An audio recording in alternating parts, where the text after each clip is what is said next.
Hi, Betty. Hi, Colleen. How are you? Long time no talk to. Yeah, how have you been? I've been great, great, great. Good. Well, Colleen, you're the mom on the run, and you know how to juggle it all because you have 6 boys, and I hope they're all doing well and fine. So, uh, how can we be sure our families are getting nutrition that they need? Everyone's going in different directions with different schedules. Betty, you're right, and thank you for asking about them. They're all doing quite well, but they're busy. My boys right now are involved in basketball, hockey, cross country, religion, driver's ed. That's all I can think of right now. I'm sure there's even more than that. And like every busy mom, we want to be eating better, but we're looking for ways to make that a reality more often, trying to find some simple solutions. And that's why I'm excited to tell you about Nestle's Balance Your Plate educational program. It's designed to help you create delicious and nutritious meals that incorporate both frozen and fresh foods. And today I have some tips on how you can balance your plate at home using one of my family's favorites. It's Stouffer's family-sized macaroni and cheese. It is made from real, simple ingredients like freshly made pasta, cheddar cheese, skim milk, and butter. Look at the label.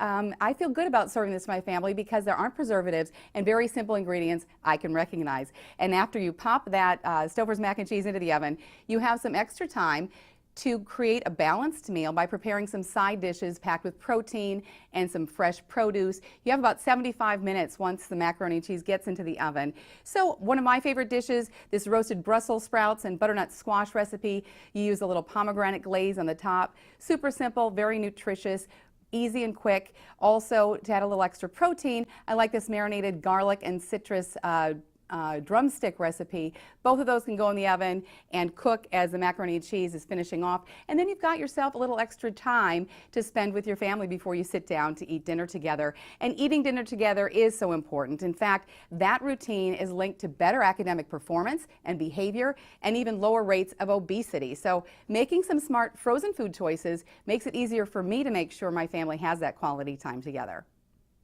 So, but how can you stay inspired and do this day in and day out, particularly when everyone's in a time crunch with busy schedules? Well, you know what I like to do is I like to cook, and it's just that sometimes time is too tight to do that. But when I do have a little extra time on the weekends, I look for some recipes. I make a menu of the food I bought at the grocery store to make sure that I'm keeping in mind expiration dates and remembering what I bought so I use it before it goes bad. And also making sure that I reserve some frozen meals on those nights I already know are going to be too tight. Mm-hmm.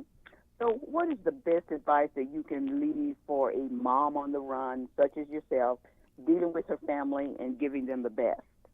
Well, one thing I like to say is modeling good eating habits is not enough. You should also be modeling good exercise habits. And we were talking about some of those simpler meals you can put in the oven and leave for a while to have some quality time. So why not go for a walk before you dive back into the homework and the other nightly routine? Go for a quick walk. Talk to your child. It's a nice reboot before you have to dig deep and finish the rest of that evening chore stuff. That's wonderful. You're always so great, and if we need more information about what we just discussed, where may we go? You can go to nestleusa.com/balance to find out about that Balance Your Plate program. Also be sure to visit stouffers.com to find out more about their product and find some nice meal ideas. Okay, Colleen, it's always a pleasure, and thank you so much. Great talking to you, Betty. Thank you.